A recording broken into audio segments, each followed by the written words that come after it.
el precio fue pagado, regresa a Jesús.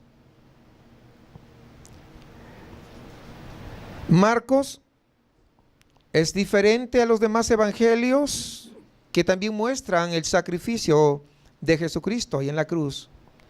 Y Marcos deja de lado algunas cosas que otros escritores de los evangelios sí lo incluyen.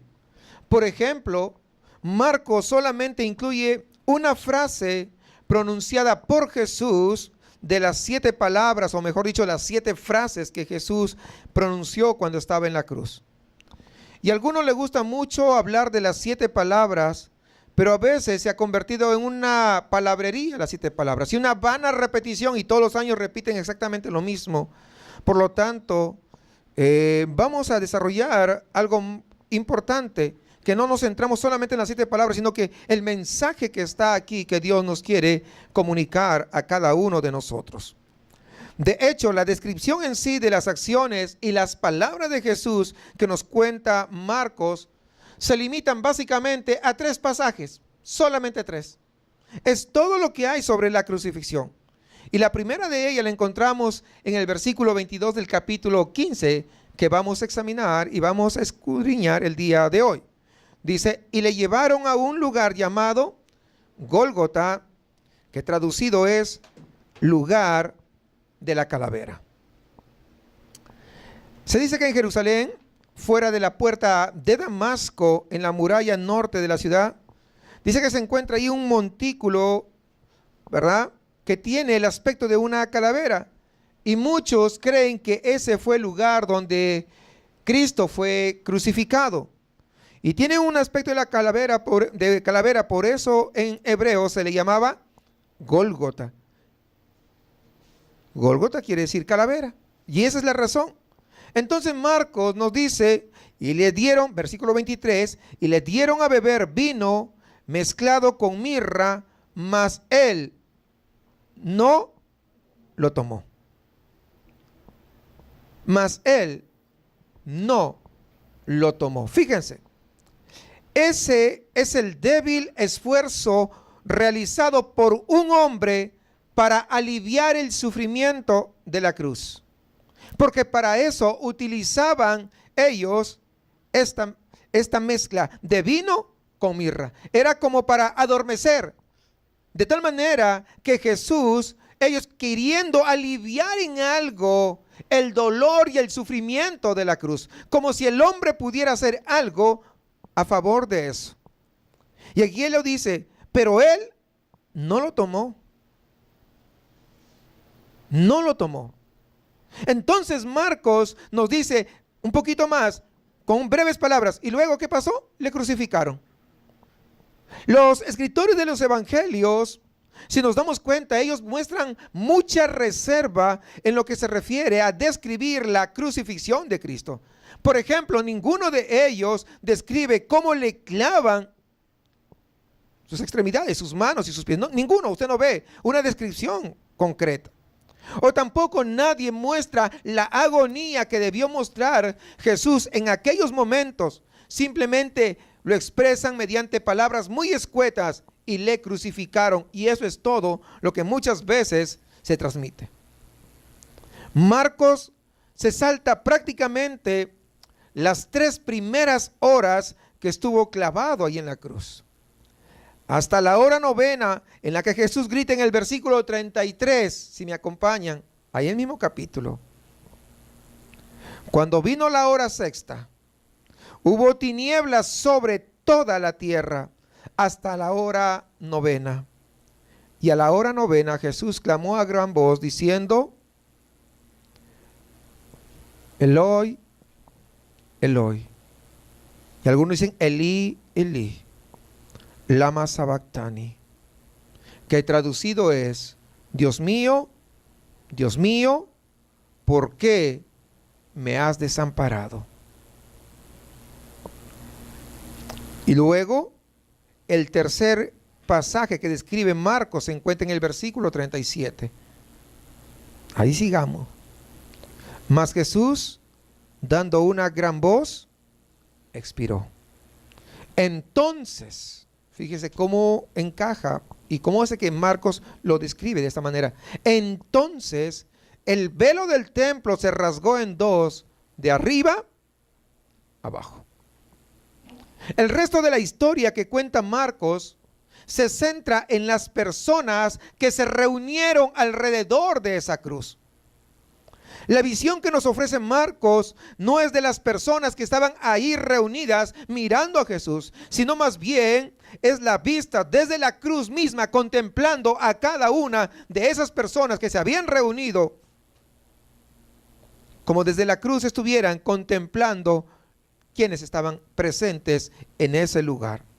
Reunidos al pie de la cruz, dice que había un gran número de personas o grupo de personas que trae ante nosotros para que nosotros podamos ver la reacción de estas personas ante la crucifixión de nuestro Señor Jesucristo.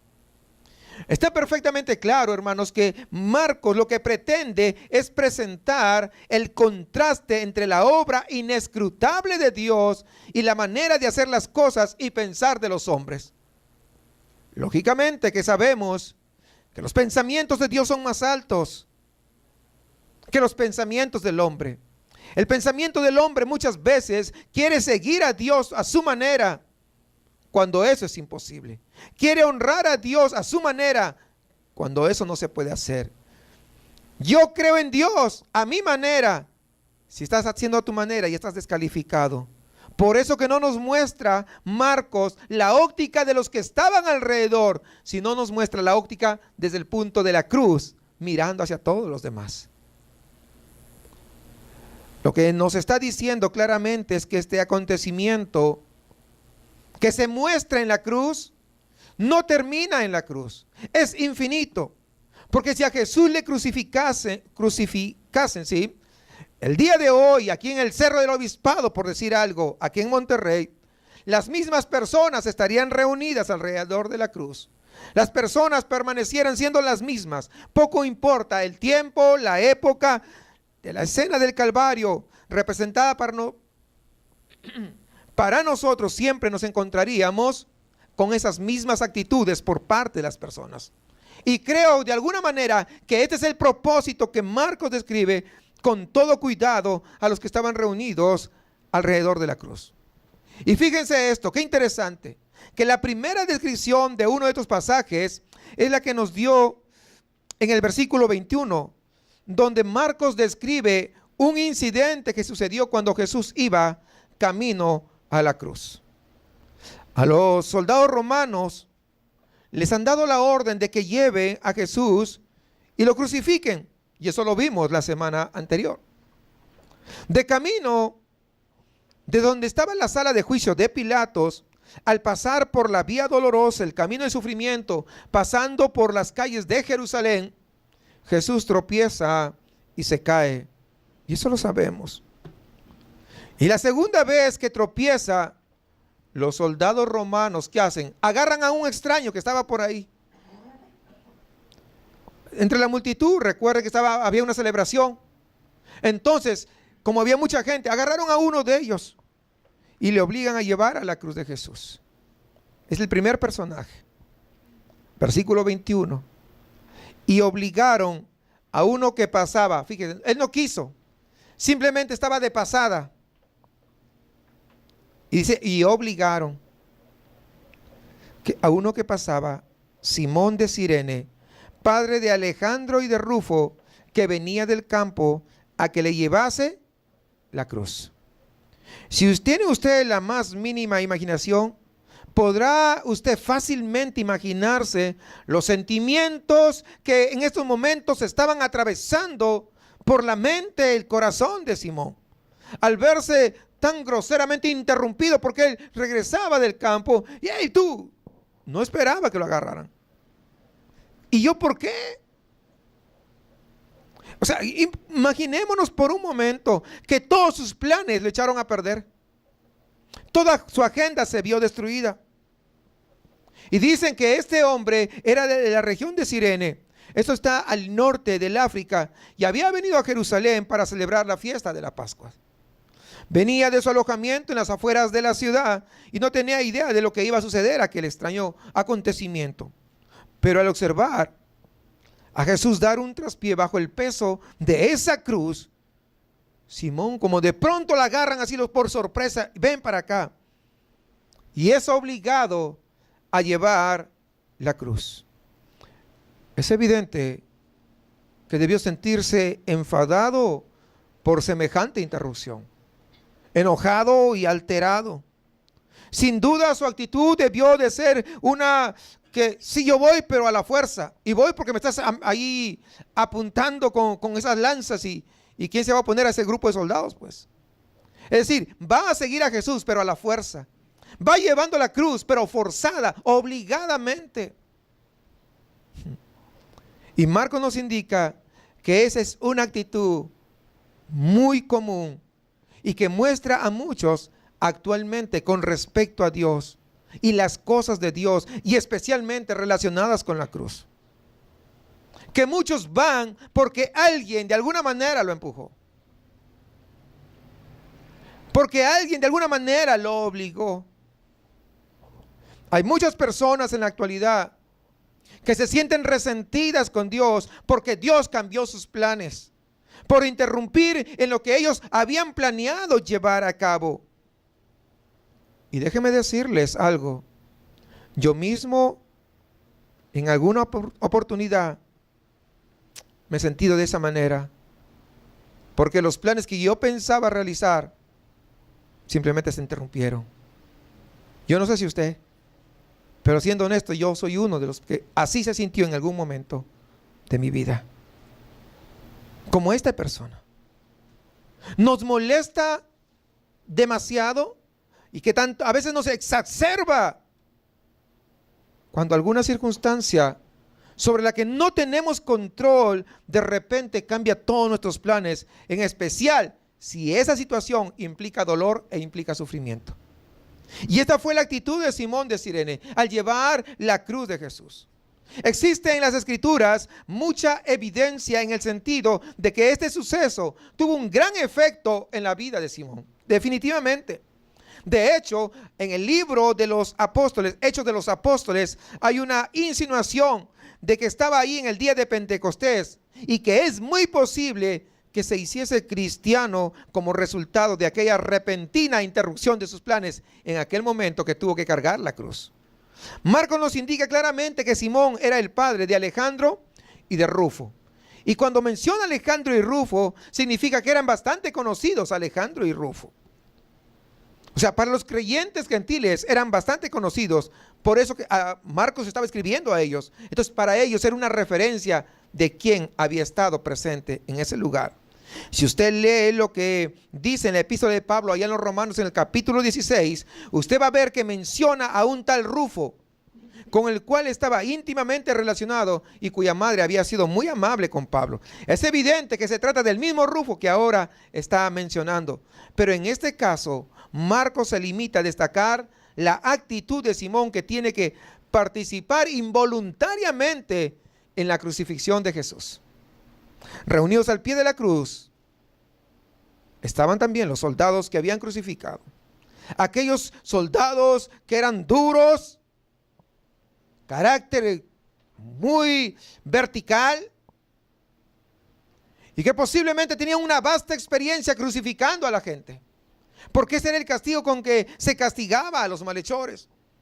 Y aquella era una época tal vez de gran inquietud, de preocupación allí en la tierra de Israel. Durante esa misma época hubo otros que fueron crucificados, y sin duda estos soldados tenían que tener mucha experiencia para realizar ese trabajo, porque cuando acabaron su trabajo y Jesús ya estaba colgando de esa cruz, dice que ellos sacaron unos dados y comenzaron ahí a jugar a los dados al pie de la cruz. Su conciencia estaba cauterizada. A ellos era uno más que estaban matando. Poco les interesó.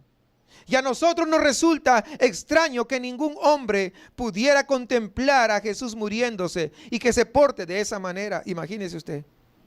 Usted vaya al hospital cuando alguien está moribundo y póngase al pie de la cama a jugar. ¿Cuántos de ustedes lo hacen? ¿Se da cuenta que la actitud de ellos es indiferencia? Porque estaban acostumbrados a hacer eso.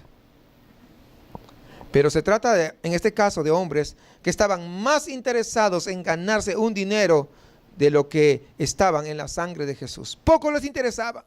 Y Marcos nos indica que en todas las épocas han habido personas a las que tampoco les ha importado para nada el significado de la muerte de Cristo.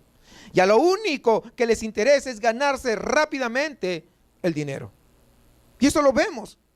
Estos soldados serán siempre el ejemplo de las personas que son endurecidas e insensibles, que no tienen el más mínimo interés en la historia de la cruz, que se encogen de hombros como con gran indiferencia, pues no pasa nada. Déjame vivir mi vida. Lo que no se dan cuenta es que están yendo, si no van a la cruz, están yendo camino al despeñadero. Y ese es el problema. Porque muchos se creen muy hombres y muy valientes pero llegará el día en el cual estarán frente a frente ante el autor y consumador de la vida. Pero este tipo de personas acá, lo vemos, y ese tipo de personas que están en la Biblia, aún el día de hoy, hay. Y muchos, con indiferencia miran al mensaje de la cruz. Y es lo que pasa. Ellos simplemente lo que quieren es ganar dinero a costa de lo que sea. Están relacionados también con la cruz los ladrones que estaban crucificados junto al maestro. Fíjense, ya vamos viendo dos tipos. Y ahora vamos al tercer tipo de personas. Esos dos ladrones, versículo 27. Crucificaron también con él a dos ladrones, uno a su derecha y el otro a su izquierda. Y más adelante Marcos añade en el versículo 32, también los que estaban crucificados con él lo injuriaban, es decir, lo insultaban. Es decir, estando crucificados, ni aún así se arrepentían. El Cristo de Israel descienda ahora de la cruz para que veamos y creamos. También los que estaban crucificados con él, ¿qué dice? Le injuriaban, lo estaban insultando. Y aquí tenemos el caso de dos hombres que habían sido arrestados por esa campaña de terror, por esa campaña de violencia, y que eran revolucionarios profesionales. Eran jóvenes que estaban furiosos, que vivían practicando la filosofía de conseguir lo que quieren de cualquier forma que lo pueden lograr, sin importar quién salga perjudicado. Así no hay el día de hoy, que muchas veces quieren lograr sus propósitos, sin embargo de pasarse por encima de quien sea, con el único propósito de lograr sus objetivos. Y muchas veces se dedican a eso. Hermanos, estos dos, si vemos nosotros, consideraban a Jesús como si hubiera sido de su misma clase, de su mismo tipo de hombre. Y tal vez las frustraciones que se sentían al estar ahí colgados hacía que lo insultaran, que lo injuriaran. ¿Por qué? Porque él no les podía ayudar más de lo que ellos podían hacer o ayudarle a él. Y esta filosofía de los ladrones consiste en conseguir lo que uno quiere cuando lo desea. Dios, yo te voy a servir si tú me haces esto. Y si no, te insulto y me doy la espalda y me voy. Ahí está. O sea, si Dios no te hace, entonces te vas. O sea, lo mismo los ladrones. Y comienzan a insultar. No, yo no creo en nada. No, para mí no existe. No, yo le pedí. Pero ¿cómo le pediste? Entendiendo que la Biblia dice que Dios escucha a sus hijos. Entonces, ¿eres hijo de Dios? Porque no basta simplemente decir Señor, Señor. No basta solamente cantar, sino que verdaderamente hayamos sido nacidos de agua y de espíritu, como dice su palabra. Entonces este tipo de personas aún continúan el día de hoy. ¿Usted conoce personas así? Que un día estuvieron en la iglesia y otro día ya no están porque Dios no les hizo el milagro que esperaban. Porque vinieron solamente por su milagro. Vinieron porque sean libres de algo. Igual ellos querían ser libres. Hazme libre de esta cruz que estoy acá. Pero como no lo haces, entonces te comienzo a insultar. Una vez vino un hombre y estuvo 15 días y me dijo, ¿sabe qué, pastor? Estoy 15 días ya y he orado y he pedido que Dios me ayude en una situación que tengo. Y Dios no ha hecho nada por mí. Así que mejor me voy a ir, ¿cómo se llama? A los brujos, a los chamanes, ¿a qué? ¿A paredes? No, era un brujo, yo creo, sí, hechiceros. Ellos me dicen que tienen un pacto ahí con lo de la Santa Muerte. Ah, ¿en serio? Le dije. Bueno, en 15 días he escuchado por lo menos 6 mensajes. Y sabes que si tú haces, estás condenado. Porque no te has arrepentido. Tú has venido solamente por esa situación. No has venido buscando verdaderamente a Dios. No, yo no creo. Ahora anda perdido, más perdido que nadie. ¿Sí? Y fue a los brujos. ¿Qué le hicieron? Le sacaron dinero. Dinero, porque es lo que es. Para eso sirven. Son buenos sacando dinero. Le sacaron dinero, 5,000 pesos creo. De lo que no tenía, reunió. Pero a veces eso sucede. O siempre sucede eso. Tenemos que tener cuidado. ¿Con qué intenciones uno se acerca al Señor? ¿Dios sana o no sana? Claro, claro que sana. ¿Dios restaura? Sí. Dios hace cosas maravillosas en nuestra vida. Pero el asunto no es venir como estos hombres que estaban ahí. Si tú me haces, te dejo de insultar. Porque es lo que estaba pasando. Hermanos, y esta filosofía de los ladrones está actualmente muy extendida. Y no hay duda alguna que si Jesús volviese a ser crucificado de nuevo aquí en Monterrey, había representantes de esta misma filosofía que se estarían burlando ahora mismo de Jesús. Que le iban a insultar como lo hicieron estos 2 ladrones. Marco no nos dice lo que sucedió a uno de estos hombres.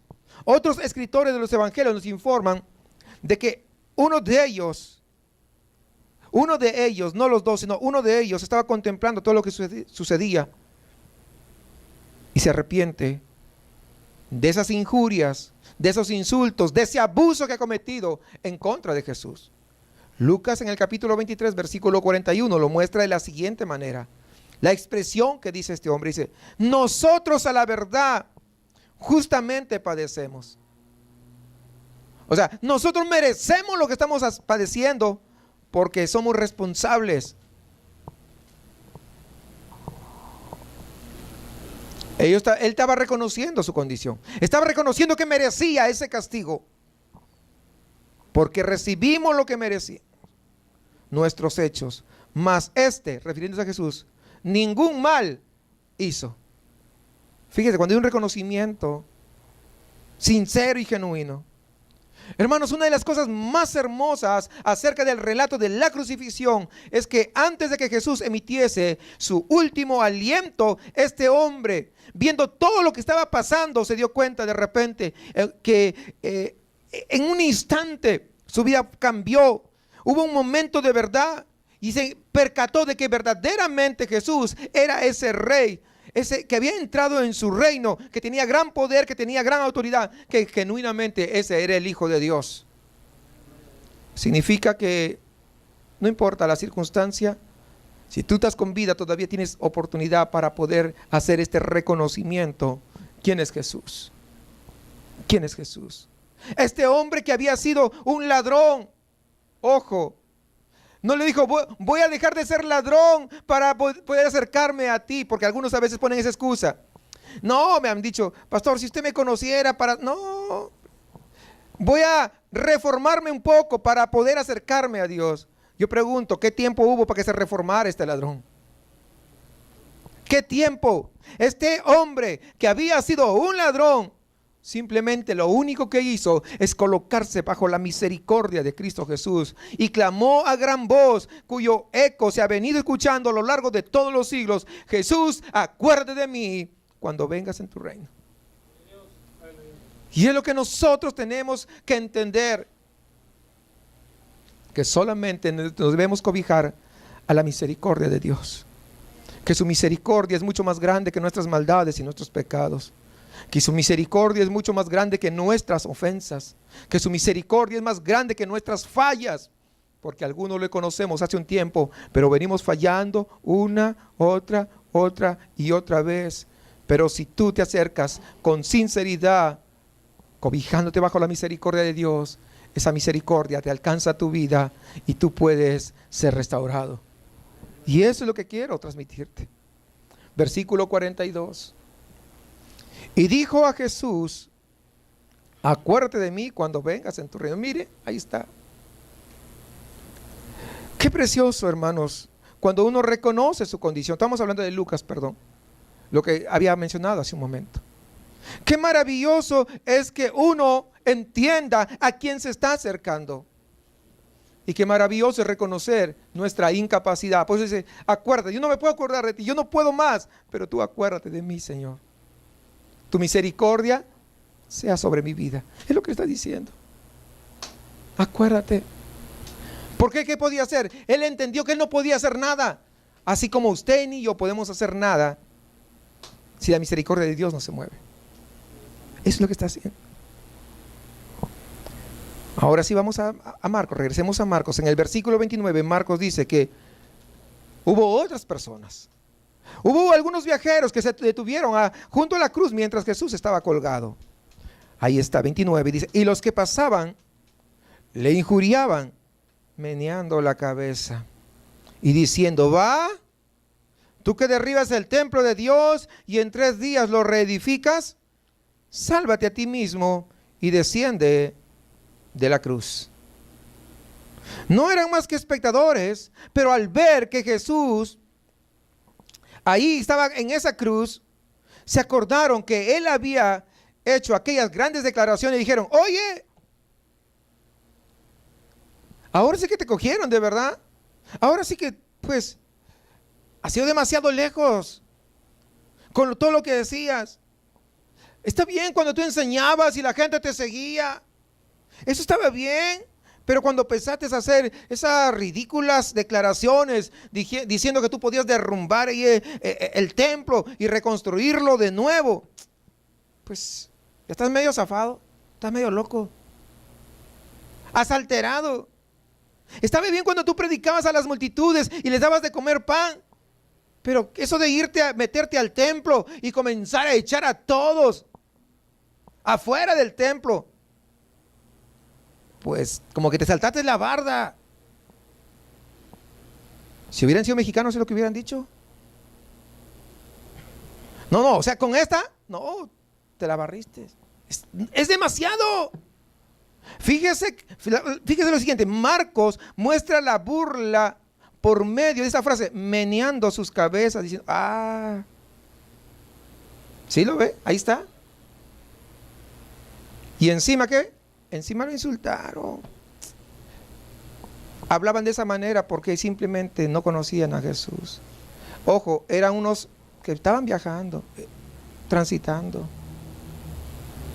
Venían y juzgaban sin haberlo realmente conocido. Es lo que estaba pasando ahí. En nuestros días hay muchas personas que sienten de la misma manera. Aquí mismo hay muchos que dan enseñanzas enseñan respecto a las enseñanzas de Jesús.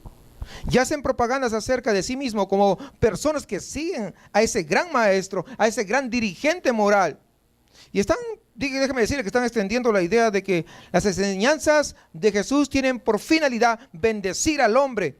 Pero cuando estas personas leen las Escrituras, las afirmaciones hechas por el mismo Jesús, en el sentido de que es necesario que el hombre tome su cruz, entonces, ¿saben qué?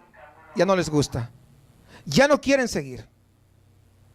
Cuando ven que afirmó ser sobrenatural, o que dijo: yo soy el Hijo de Dios, o yo soy el único camino al Padre, eso ya no lo pueden aceptar. Porque ellos se quieren acercar a Dios, quieren los beneficios, pero ¿sabe qué? No los sacrificios. Quieren las bendiciones, mas no las condiciones. No pueden aceptar realmente esa clase de afirmación. y muchas veces lo arrancan de sus Biblias. Y lo estoy hablando metafóricamente, simplemente no lo leen, por eso estoy hablando así. Y solamente leen aquellos versículos que hablan de gran bendición. Y tu vida va a ser bendecida, y tú vas a ser prosperado, y tú esto, y tú aquello, y tú lo otro. Pero la Biblia dice que sin santidad nadie verá a Dios. Y no le hablan de santidad a la gente. Y no le hablan de sus pecados a la gente. Y no le hablan del camino derecho, de la senda angosta que tienen que transitar. Porque si no la gente se va. Y Marcos deja perfectamente claro que considerar a Jesús de ese modo es algo totalmente equivocado. Y se queda corto en cuanto a reconocer y aceptar lo que Dios quiere que vean en él. Versículos 31 y 32, Marcos también describe a alguien más, a los sacerdotes que se encontraban junto a la cruz. Mire cuántas personas vamos viendo que desfilan frente a la cruz. De esta manera también los principales sacerdotes, escarneciéndose, decían unos a otros con los escribas: a otros salvó, a sí mismo no se puede salvar. Miren qué burla. El Cristo, Rey de Israel, descienda ahora de la cruz para que veamos y creamos. Y mi pregunta es, ¿Jesús podría haber salido de la cruz? ¿Sí o no? Claro. ¿Y usted cree que si hubieran descendido de la cruz, esa gente hubiera creído? Pues no. Así hay muchos. Si pasa esto, yo voy a creer.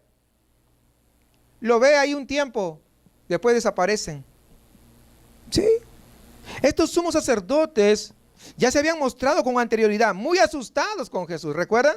¿Por qué? Porque Jesús arraigaba con toda la gente, todos le seguían, las multitudes, ¡wow! Hasta lo querían hacer rey. Entonces Jesús hacía los milagros que ellos no podían hacer. Jesús extendía el perdón a aquellos lo que ellos no podían hacer, porque ninguno de ellos podía perdonar porque no eran Dios. Jesús sí. Es decir, Jesús hacía cosas mucho más extraordinarias de lo que los sumos sacerdotes podían hacer. Entonces comienza a salir en su corazón envidia, temor. Este nos va a ganar a nosotros. Este es superior a nosotros, tiene mayor conocimiento. Se sentían asustados, se sentían amenazados. Este seguro un día agarra y se lleva a toda la gente, ¿y nosotros qué? Porque estaban interesados más en los números, en la cantidad de gente que llegaba ahí a su congregación.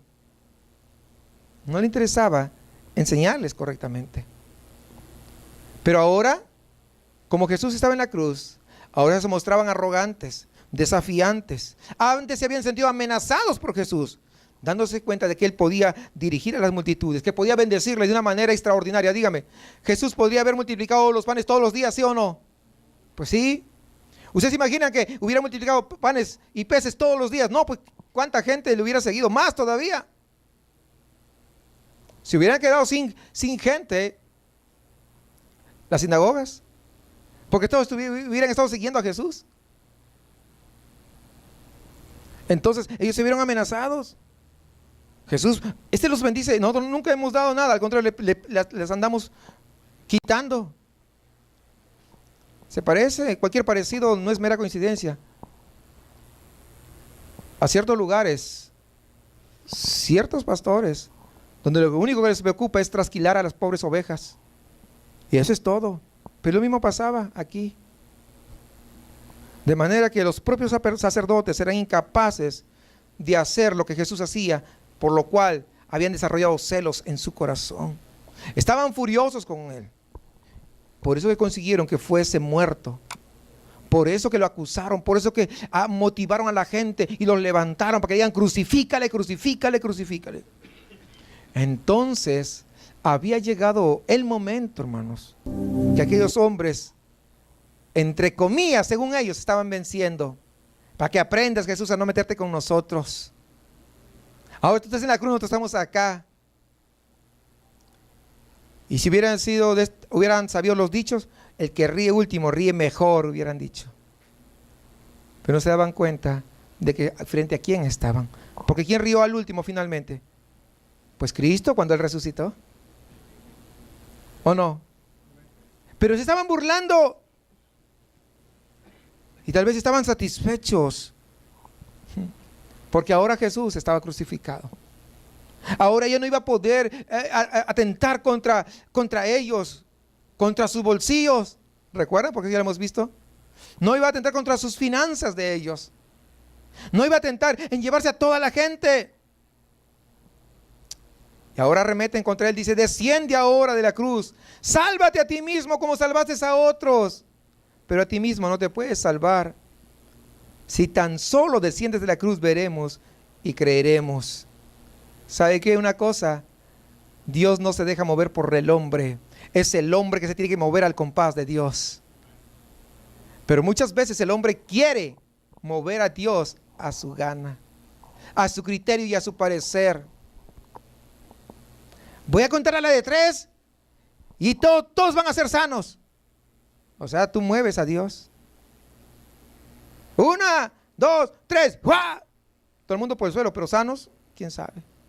Salvos, menos pues. Quieren mover a Dios. No se puede mover a Dios. No se puede. Nosotros nos tenemos que someter a Él y decirle, siervo inútil soy, sin embargo muy inútil, glorifícate a través de mi vida, que es muy diferente, siempre demostrando la humildad, la sencillez y siempre resaltando quién es Él frente a nuestras vidas. Hay muchos en la actualidad que usan el nombre del cristianismo y dicen que pueden acertar todo menos la cruz. ¿Qué es lo que pasaba con ellos? Si tan solo Jesús abandonase la cruz, ¿se iban a tragar el resto? Si tan solamente eso. No le gusta la cruz por causa de la violencia, por causa de la sangre. Si alguna vez usted escucha, hermano, una predicación, especialmente aquello que le gusta escuchar en la tele, si usted escucha una predicación de un evangelio que no tenga el tema central de la cruz de Cristo, usted está escuchando lo que Pablo llamó otro evangelio, no el evangelio de la palabra. El otro evangelio es anatema. La cruz, hermanos, es el corazón mismo de las buenas nuevas que Cristo nos da a nosotros. Había otro individuo ahí en la cruz interesado en todo lo que estaba sucediendo. No se nos dice cómo se llamaba, solo que era uno de los espectadores. Pero aparece en escena cuando Jesús clama a Dios en el versículo 35 y 36, fíjense. Y algunos de los que estaban ahí decían al oírlo, mirad, llama a Elías. Y corrió uno, no dice el nombre, y empapando una esponja en vinagre y poniéndola en una caña le dio a beber diciendo, dejad, veamos si viene Elías a bajarle. Fíjense ustedes, a primera vista, hermanos, da la impresión que este hombre había sido movido a compasión, había sido movido a misericordia por lo que sentía por Jesús. Corre al vinagre y empapa la esponja y como esa la anestesia y lo sube para que para adormecer el dolor causado por este sufrimiento. Y cuando lo acerca a los labios de Jesús, parece o da la impresión que intentase aliviar el dolor y el sufrimiento y le ofrece un poco de alivio a ese dolor. Pero si nos fijamos detenidamente en el relato de Marcos que nos está narrando, nos damos cuenta de que ese no fue el motivo, ni mucho menos. Lo hizo para ver si sucedía algo emocionante. No es la compasión lo que le motiva, sino la curiosidad. A ver si con esto duras un poquito más. Estábamos ante un gran espectáculo. Con esto te vas a adormecer de tal manera que no vas a sentir y vas a resistir más. ¿Sí entienden la idea? O sea, va a haber más espectáculo para divertirnos. En ocasiones leemos en los periódicos acerca de algún hombre que tal vez está ahí en la cornisa de un edificio alto sobre una de las calles principales de la ciudad y está a punto de suicidarse. Cuando de pronto ahí se arremolina la gente para ver, como si fuera un espectáculo. Y si este hombre se demora, tal vez está indeciso durante unos minutos o tal vez durante largas horas, pero la multitud que está ahí parada quiere ver acción. ¿Cuándo va a saltar? ¿No han visto los reportajes de la televisión como son? Y tal vez algunos hasta se animan a decir, hey, salta, ¿por qué no te animas? Usted la expectativa, el morbo los corroe. ¿A poco no es así? Sí. Cuando hay un incendio la gente se arremolina, no para ayudar, para ver el espectáculo. Cuando hay un choque, ¿qué es lo que pasa? ¿No sucede lo mismo?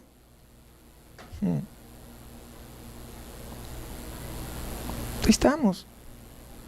Y eso indica claramente el deseo que sienten también el día de hoy las personas que están buscando algo emocionante, intentando ver de alguna manera sus propias pasiones satisfechas por esa curiosidad. Y en este caso, al precio de una vida humana. Es lo que estaba pasando. El hombre que está junto a la cruz está diciendo: demoremos esta muerte, no puede morirse rápido. Le dio a Jesús la esponja para que no muriese tan rápidamente. Y dice, por eso que dice, añade, esperad, dice, veamos si viene Elías a bajarle. Miren, esa burla. Creo que de entre todos los que estaban reunidos alrededor de la cruz de Cristo, no hay incidente más característico de nuestra propia época que aquel que busca esa emoción, que busca su propio placer viendo estas situaciones. ¿Usted conoce personas así? Tal vez usted sea una de ellas. Cuando usted va en su coche y ve el accidente al otro lado, ¿por qué se detiene? No es para ayudar. Se da cuenta que todos hay ese morbo dentro. Es lo mismo que estaba pasando aquí. En ese momento dice que Jesús muere y clama con una gran voz y exhala su último aliento. Y Marcos ofrece aún 3 relatos más acerca de las personas que estaban reunidas alrededor de la cruz. Pero estas personas tienen una naturaleza diferente. Veamos ello. Después de la muerte de Jesús, no se menciona para nada que hubiera personas que se siguieran burlando de él, que lo vituperasen o que se metiesen con él. Las personas a las que describe a continuación son personas que se querían y que le admiraban. Y la primera persona que se encuentra en el versículo 39 es el centurión, que era el responsable del equipo de crucifixión. Era el jefe de todos los demás soldados. Versículo 39.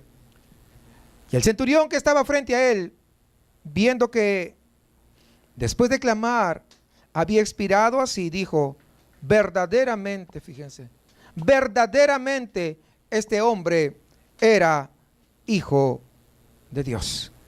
El centurión era un pagano de primera, un hombre que seguramente creería en muchos dioses, pero hay algo: la cruz le hace sentir la sobriedad de frente a quien se encontraba, dándose cuenta que esto no era ninguna broma después de todo, que se había cometido una espantosa equivocación al crucificar a aquel hombre, porque él era verdaderamente el Hijo de Dios. Él ve que Jesús verdaderamente era un personaje real. Era lo que tanto los judíos habían dicho, pero que ellos no se habían dado cuenta. Y este centurión, posiblemente acostumbrado a hacer actos de presencia ante la realeza, de repente se da cuenta que está frente a la majestuosidad, a la gran presencia del Hijo unigénito del Padre. Y entonces se conmueve, entonces entiende frente a quién está. Fíjese que habla en pasado: este hombre era hijo de Dios. Ese era, ¿sabe qué pasa? Ese era nos da a entender que no tenía esperanza aquí, que no entiende que ya pasó, que si él se hubiera percatado cuando estaba vivo, la cosa hubiera sido diferente, pero ya murió. Entonces, aunque reconoce que era hijo de Dios, pero para él era demasiado tarde, porque era, ¿sí entienden? Sin esperanza. Eso es lo que está dando acá. Creo que esto es representativo de muchas personas en nuestros días. Muchas personas entienden que Dios está obrando por medio de la muerte de Jesús. Entienden que se está poniendo en movimiento extrañas y poderosas fuerzas en este acontecimiento totalmente extraordinario que estamos viendo. Entienden que era algo más que un hombre, pero no llegan más allá que eso. Solamente hasta ahí se llegan. Se sienten impresionados por la cruz, se sienten impresionados por la personalidad de Jesús, pero nunca se convierte en algo personal. Y esto no permite que ellos puedan llegar a fondo del valor de esa muerte. Y se quedan solamente ahí. Muchos hay así. Muchos pueden tener sus estampitas en la casa, sus monitos, sus crucifijos y todo eso. Pero viven sin esperanza. Ahí está el centurión representando a este tipo de personas. Versículo 40, Marcos describe una gran multitud de mujeres que están reunidas alrededor de la cruz. Fíjense esto, y yo quisiera que no se pierda la ilación, porque hay algo precioso que Dios nos quiere hablar.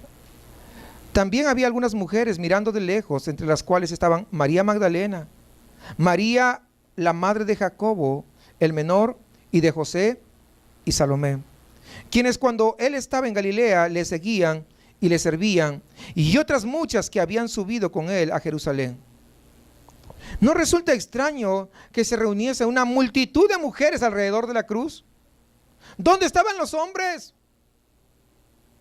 Los tan valientes, los tan sácale punta, ¿dónde estaban? ¿Dónde estaba Jacobo y Juan? ¿Sí se acuerdan el alias que le habían puesto a ellos? ¿Cómo le decían? Los hijos del trueno. Imagínense con ese sobrenombre, ¿no? Para tenerles miedo. Pero ¿dónde estaban los hijos del trueno? ¿Y no estaban tronando? ¿Dónde estaba Pedro con esa bravuconería que no sé qué? Yo soy pescador, así somos nosotros. Y soy del norte. Ah, ¿dónde estaba? ¿Dónde estaba? ¿Dónde lo vemos, hermanos? Donde debería estar, no estaba. ¿Sí entienden eso? No estaba. Qué tristeza. El Evangelio de Juan nos dice que Juan estuvo ahí, que había estado ahí con María, la madre de Jesús, y estuvieron ahí al pie de la cruz. Durante las primeras 3 horas Jesús había encontrado el tiempo en medio de ese sufrimiento para entregar a su madre, a Juan, el discípulo amado. Pero es evidente que en estos momentos que está narrando Marcos, Juan ya no está, porque solamente menciona mujeres. Ya se había ido. Tal vez se había llevado a María, y todo lo que quedaba alrededor de la cruz eran mujeres. Eso era. Las mujeres, recuerden, aquí hay algo precioso, hermanas, y yo quiero que se gocen juntamente conmigo, porque las mujeres habían sido las primeras en amar a Jesús, pero también habían sido las últimas en mostrar ese amor por Cristo. Y eso nos dice algo maravilloso que creo es verdaderamente característico en las mujeres. Son los hombres y las mujeres sencillamente seres humanos que se parecen mucho en el fondo, pero que sencillamente vienen en 2 modelos, o venimos en 2 modelos diferentes. Esa es una importante pregunta en la actualidad. Y creo, hermanos, que la escena alrededor de la cruz nos ofrece la respuesta parcial. ¿Existe una diferencia entre el hombre y la mujer? Sí, ahí está. La rigurosa revelación de la luz diáfana de la cruz pone de manifiesto exactamente lo que está sucediendo en los corazones humanos, lo que sucede en el corazón de la mujer y lo que sucede en el corazón del hombre. Revela que las mujeres son las primeras en amar, que reaccionan fácilmente desde el punto de vista emocional, y nos muestra que también son capaces de conseguir que su amor por Cristo dure mucho más que el amor de los hombres. Y este es un maravilloso tributo en este relato, hermanos, que Dios hace a todas ustedes, amadas hermanas. Es una escena de entrega totalmente, pero carente de esperanza. Fueron las mujeres las que permanecieron con Jesús, las que habían intentado atender las necesidades de su cuerpo, aún ya muerto, trayendo las especies para ungirlo. No había nadie más. Las mujeres estaban ahí presentes. Y tal vez sea un reconocimiento a ese valor que tienen ustedes, y que muchas veces ustedes descuidan eso. En todas las congregaciones que yo he estado, siempre hay más mujeres que varones. Siempre. En todas. Y eso lo digo, eso sucede allá en Perú, sucede ahí en Colombia, sucede allá en Venezuela, sucede en el Ecuador, sucede en Panamá, sucede en los Estados Unidos, pero también sucede aquí en México. Hay un reconocimiento a ese amor que usted tiene por el Maestro. Hay muchos hoy en día que creen en Dios, creen lo que dicen las Escrituras, creen que Dios está ahí, que está obrando, hasta que llegue el momento de la crisis en su propia vida y entonces desaparece la esperanza. Y es lo que pasó con las mujeres. Realmente ya no tienen la menor esperanza en Dios. No tienen la menor esperanza que Dios pueda obrar en su momento de desesperación. Mientras permanece su amor, se han desvanecido su esperanza y su fe, aunque su amor continúe. Su fe sigue siendo fuerte mientras todo sale bien, pero cuando todo se viene abajo, siguen amando, pero su fe va desapareciendo. Marcos nos cuenta una escena final en los versículos 42 al 47. Cuando llegó la noche, porque era la preparación, es decir, la víspera del día de reposo, José de Arimatea, miembro noble del concilio, que también esperaba el reino de Dios, vino y entró osadamente a Pilato y pidió el cuerpo de Jesús. Pilato se sorprendió de que ya hubiese muerto, y haciendo venir al centurión, le preguntó si ya estaba muerto. E informado por el centurión, dio el cuerpo a José, el cual compró una sábana y quitándolo, lo envolvió en la sábana y lo puso en un sepulcro que estaba cavado en una peña, e hizo rodar una piedra a la entrada del sepulcro. Y María, madre de José, miraban dónde lo ponían. Aquí tenemos, hermanos, a José de Arimatea, un discípulo secreto, un miembro del Sanedrín, pero que estaba buscando el reino de Dios, que se sentía atraído por Jesús, pero que tal vez le daba miedo hacerlo abiertamente. En todo el relato que tenemos acerca del juicio de Jesús, no hay de él el menor rastro de existencia. No se menciona por ningún lado. No levanta su voz en el tribunal cuando hizo acto de presencia en el Sanedrín. No hay nada. Pero después de la muerte del Señor, cuando el cuerpo colgaba muerto del madero, Marcos dice algo importante, que se armó de valor. ¿Sí lo ve? Se armó de valor y finalmente se puso en pie para ser contado. Y aunque esté muerto, yo quiero ser contado como uno de ellos. Aunque fui cobarde, pero ahora yo quiero también ser parte de ellos. Muchos de nosotros somos así. Estamos dispuestos a seguir con nuestro cristianismo hasta que nos mete en problemas o hasta que se convierte en amenaza. Entonces nos resistimos y nos escondemos durante mucho tiempo. Pero cuando ha pasado el peligro, nos ponemos de pie y decimos: sí, yo también soy cristiano. Yo también voy allá. Pero ¿sabes? Déjame decirle una cosa. Gracias a Dios por José, que por fin encontró el valor necesario como para defender aquello en lo que él creía. Aquí tenemos los corazones de las personas, hermanos, alrededor de la cruz, descubiertos de toda su pretensión y el encubrimiento que muchas veces traen. Pero estos personajes que están aquí representan a toda la humanidad. Todos estamos acá representados. La cruz sirve para eliminar cualquier hipocresía y nos deja completamente desnudos ante la presencia de Dios. Y en medio de todo esto, Marcos hace una lista de estos destacados acontecimientos. En primer lugar, la ciudad aclama a nuestro Señor durante las 3 últimas horas. Cuando una misteriosa y extraña oscuridad cubre toda la faz de la tierra, de esa oscuridad surgió lo que se ha denominado el grito de orfandad de Manuel. Eloi o Elí, Elí, lama sabactani. Dios mío, ¿por qué me has desamparado? Y en segundo lugar, casi inmediatamente después de clamar Jesús a gran voz, dice que Jesús entrega su espíritu. No se muere. Él entrega su espíritu. No fue muerto. Entregó su espíritu siendo obediente hasta la muerte.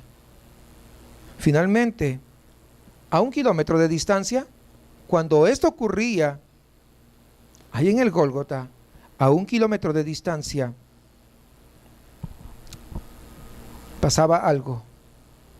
Dentro del recinto sagrado del lugar santo, ese enorme velo que separaba el lugar santo del lugar santísimo es rasgado de arriba hacia abajo.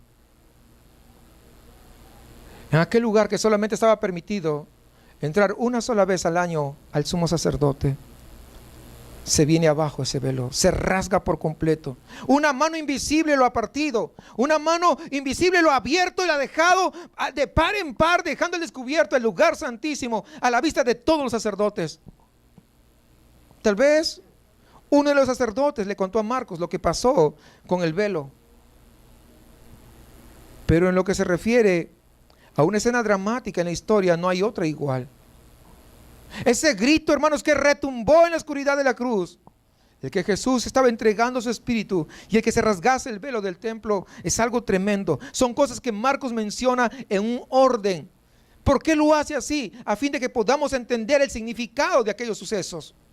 Al escucharse el grito, Dios mío, ¿por qué me has desamparado? Muchos entre la multitud debieron reconocer esas palabras, que son las del Salmo 22. Porque ellos sabían muy bien la Torá. Se reconocían. Y ellos decían, wow, está diciendo el Salmo 22. No hay una explicación adecuada en cuanto a la pregunta que hace Jesús. Solamente decir que exactamente las Escrituras dicen algo referente. Es más, eso es todo. 2 Corintios 5:21 nos dice, al que no conoció pecado, por nosotros se hizo pecado, para que nosotros fuésemos hechos justicia de Dios en él. No creo que sea posible que ninguno de nosotros podamos, ni siquiera mente remota, empezar a comprender la agonía de Jesús. De tal manera que esa agonía tan fuerte y tan terrible le hiciera a Jesús pronunciar este grito desesperado y de dolor. Nuestra mente no es capaz de comprender todo el movimiento, todo el momento agónico que tuvo que pasar. Si nos podemos imaginar nosotros, una situación terrible sería, por ejemplo, que una niña pequeña sea abusada por un monstruo. ¿Cómo sentiría? Y aún eso ni siquiera se asemeja a lo que Jesús estaba sintiendo allí en la cruz. La violencia con que se sentía violentado, no hay forma de compararlo. No hay forma de acercarnos a lo que tuvo que haber pasado por el alma de Jesús al hacerse pecado por nosotros, habiendo vivido en santidad, habiendo sido puro por completo. Y alguno tal vez diga, es que no lo entiendo. Pues yo tampoco. ¿Por qué se tuvo que hacer pecado? No podemos comprender muchas veces. Y tal vez yo no pueda, y perdóneme que no pueda explicarle nada más acerca de estos acontecimientos, porque no es posible. Es muy incomprensible para nosotros. Y por eso me da tristeza cuando muchos toman con cierta liviandad este acontecimiento. Y muchos lo único que saben de la cruz es lo que ven en las películas de Semana Santa. Entonces se oye el grito desgarrador cuando entrega el Espíritu, y en ese instante el velo del templo se rasga. ¿Por qué se rasgó el velo en dos? Era la manera dramática de decir Dios, que a lo largo de todos los tiempos y para todas las gentes, el corazón de Dios ahora estaba totalmente abierto, que ya no había más separación entre el lugar santo y el lugar santísimo. Dios no está planeando una venganza. Todos aquellos que se reunieron, aquellos que estaban alrededor de la cruz, con odio, con malicia contra Jesús, a cada uno de ellos, a pesar de la dureza del corazón, a pesar de lo negro y podrido que estaba, del odio que había profundo en contra de Jesús, a pesar de todos los insultos recibidos, a pesar de eso, cuando ese velo se rompe de arriba hacia abajo, le está dando la bienvenida para que regresen.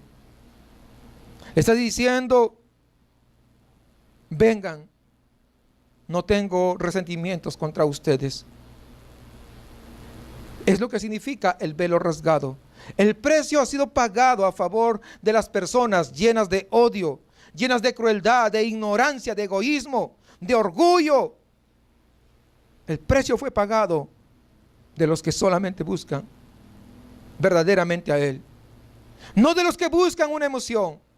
No de los que buscan de repente que Dios haga algo a su favor y luego olvidarse, no, sino de los que buscan genuinamente. Está diciendo, el camino quedó despejado. Y Dios está esperando restaurar a los que carecen de esperanza, a los impotentes, a los menesterosos, a los temerosos.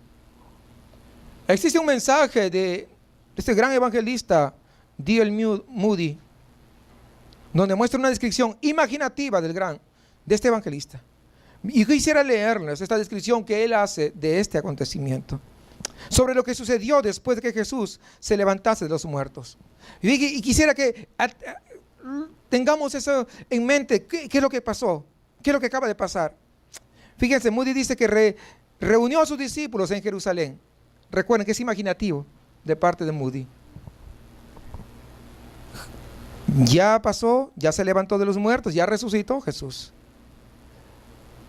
Se reunió con los discípulos y les dijo: hombres, quiero que vayáis y que busquéis a los sacerdotes que se burlaron de mí y que me dijeron en la cara: a otro salvó, a sí mismo y no puede salvarse. Explicarles que si yo me hubiera salvado a mí mismo, ellos serían hombres condenados. Pero díganles que ahora el camino está abierto por completo. El libro de los Hechos dice que al predicador Pedro y a los otros discípulos en Jerusalén, inclusive un gran número de sacerdotes, obedeció a la fe después de esto. ¿Recuerdan ustedes? Lo hemos visto. Moody dice que Jesús le dijo a sus discípulos: id y buscad a los soldados que echaron suerte sobre mis ropas, por mi túnica sin costuras, y decirles que les espera un mayor tesoro si vienen a mí. No tendrán una túnica sin costuras, pero sí un corazón sin mancha, y toda su culpa será lavada. Toda su insensibilidad y crueldad será perdonada si vienen a mí. Hallad al cinturón que metió su espada en mi costado, y decirle que hay una mejor manera de acercarse a mi corazón si viene como un pecador que necesita recibir perdón. En esta preciosa escena del velo que se rasga en el momento de la muerte de Jesús, Dios nos está diciendo a cada uno de nosotros que el camino hacia el Padre ha quedado despejado. A pesar de las actitudes que con mucha frecuencia mostramos con respecto a Él, la puerta está abierta y te invita a pasar, y te invita a sentarte a la mesa y a comer con Él. No importa con cuál de estos personajes tú te identifiques, el precio fue pagado en la cruz. Regresa a Jesús, porque como dice el himno, solo de Jesús la sangre te puede dar perdón y un nuevo corazón.